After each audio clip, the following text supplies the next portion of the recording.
Şimdi bugün çok değişik bir konuya değineceğiz. Mükemmelliyetçilik. Mükemmelliyetçilik yüksek kalite arayışı demek değildir. Mükemmelliyetçilik ayrıca her şeyin çok düzgün olduğu, her şeyin inanılmaz iyi gittiği bir durum da değildir. Mükemmelliyetçilik ayrıca sadece zihinde olan bir şey de değildir. Bu bedenin yaşadığı bir durumun sonucudur. Bedenin yaşadığı durum ise güvende olmadığını hissetmektir. Yine her şeyde olduğu gibi bu da güvene bağlanıyor. Çünkü her bir eksik birer tehdit demek. Her bir hata risk demek. Eğer ancak ve ancak her şey düzgün, neye göre, kime göre o da ayrı tartışılır ama her şey düzgün bir şekilde ilerlediği müddetçe ancak bu olduğu zaman o beden güvende hissedebilir. Bu tamamen bedenin güvende hissedebilmesi için zihnin geçmiş verilerin üzerinden bir mükemmellik sistemi oluşturmasıdır.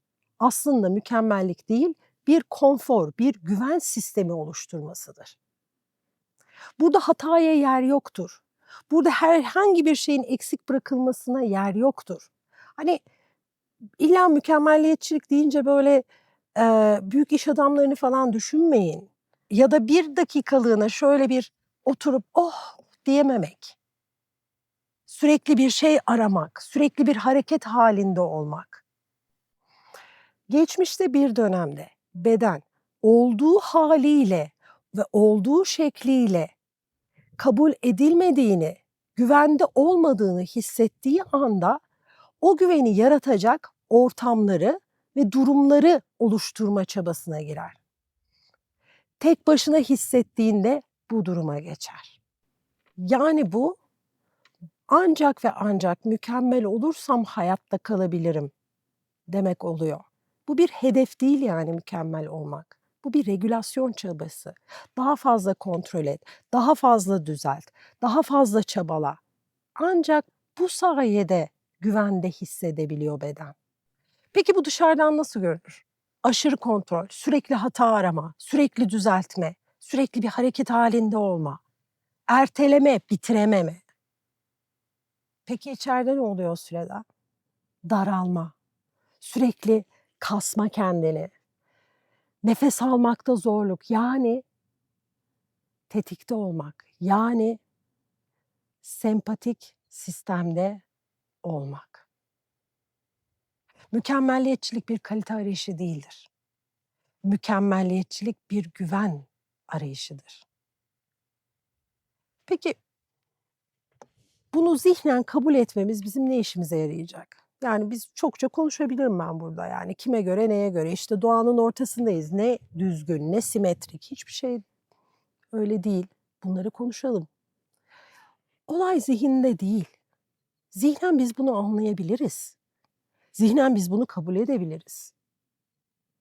Ama bedenimiz güvende hissetmezse içinde yaşadığımız ortamda, kendimizi olduğumuz şekliyle güvende hissetmezsek bunun hiçbir şekilde çözümü yoktur. Peki ne yapacağız? Biz bu işi nasıl yapacağız? Çok küçük bir örnekle başlayalım. Herhangi bir yerde bir hata olduğunu düşünün. Bu hata herhangi bir şey olabilir. Alışılagelmiş güzellik standartlarının dışında olabilirsiniz. Üstünüze giydiğiniz kıyafet yanlış olabilir. O gün ev pislenmiş olabilir. Yerleri süpürmemişsinizdir ve misafir gelecektir. Herhangi bir ihtimali düşünün. Sizi en çok çıldırtan, en çok insanlarla kavga ettiğiniz, en çok kafanızın içinde patlayan ihtimali düşünün. Gözlerinizi kapatın hatta. Oturduğunuz yerde, durduğunuz yerde bu ihtimali bir düşünün. Araç kullanıyorsanız yapmayın sakın. Bu ihtimali düşünün. Sizi en çok geren, en çok daraltan durumu düşünün bakalım. Ve o sırada bedeninize bir bakın. Bedeninizde neler oluyor? Düzeltmek yok. Sadece gözlemciyiz burada. Nefesinizi nasıl alıp veriyorsunuz? Göğsünüz sıkışıyor mu, daralıyor mu? Sırtınız ne durumda? Omuzlarınız ne halde? Kalçalarınızda neler oluyor? Bacaklarınızda neler oluyor? Gözlemleyin. Kaçmadan duruma bir bakın. Kalp atışlarınızı duymaya çalışın. Bedeninizin bu haline tanıklık edin. Kendinizin olduğu haline bir tanıklık edin. Şimdi burnumuzdan derin bir nefes alıyoruz. Karnımızı şişiriyoruz ve ağzımızdan yavaşça veriyoruz. Çok sakin. Oturuyorsanız sırtınızı nasıl yasladığınıza bakın. Sırtınızın oturduğunuz yerle temasını hissedin. Ayaklarınızı düzeltin, ayaklarınız yere bassın. Bir de onu hissedin. Burnumuzdan nefes alıyoruz. Ağzımızdan nefesi vermeye devam ediyoruz. Kanalımızı takip ediyorsanız diyafram nefeslerinden herhangi birini yapın ve bu anda kalın. Şimdi gözlerinizi açın. Bulunduğunuz ortamda yavaş yavaş gezdirin. Her bir objeyi sanki kaçacakmış gibi bakın. Sanki onları ilk göz görüyormuşsunuz gibi, sanki hafızanıza kazımak istiyormuşsunuz gibi. Yavaş yavaş bakın, inceleyin. Çevrenizi bir görün. Şimdi bedeninize dönün.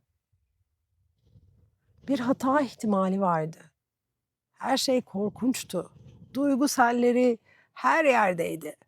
Akıp gidiyordu. Ve siz buradasınız, ayaktasınız, hayattasınız. Hala bu dünyadasınız. Bırakın bedeniniz gevşesin.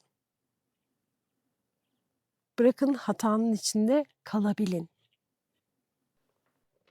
İşte şu anda tek özdeki meseleye geliyoruz. Mesele mükemmel olması değil. Mesele o hatada kalabilmek. Mesele o hatada hala bu dünyada olduğunuz, hayatta olduğunuz gerçeğiyle kalabilmek. Mesele hatanın veya eksikliğin içerisinde bunun bir son olmadığını hissederek kalabilmek. Hatanın güzelliğini, eksikliğin güzelliğini bedenimize öğretebilmek. Mükemmelliyetçilik konusu bu kadar kısa bir konu değil. Bu konuya zaman zaman ve yer yer değinmeye devam edeceğiz. Ama bugünkü videonun devamı önümüzdeki hafta. Görüşmek üzere.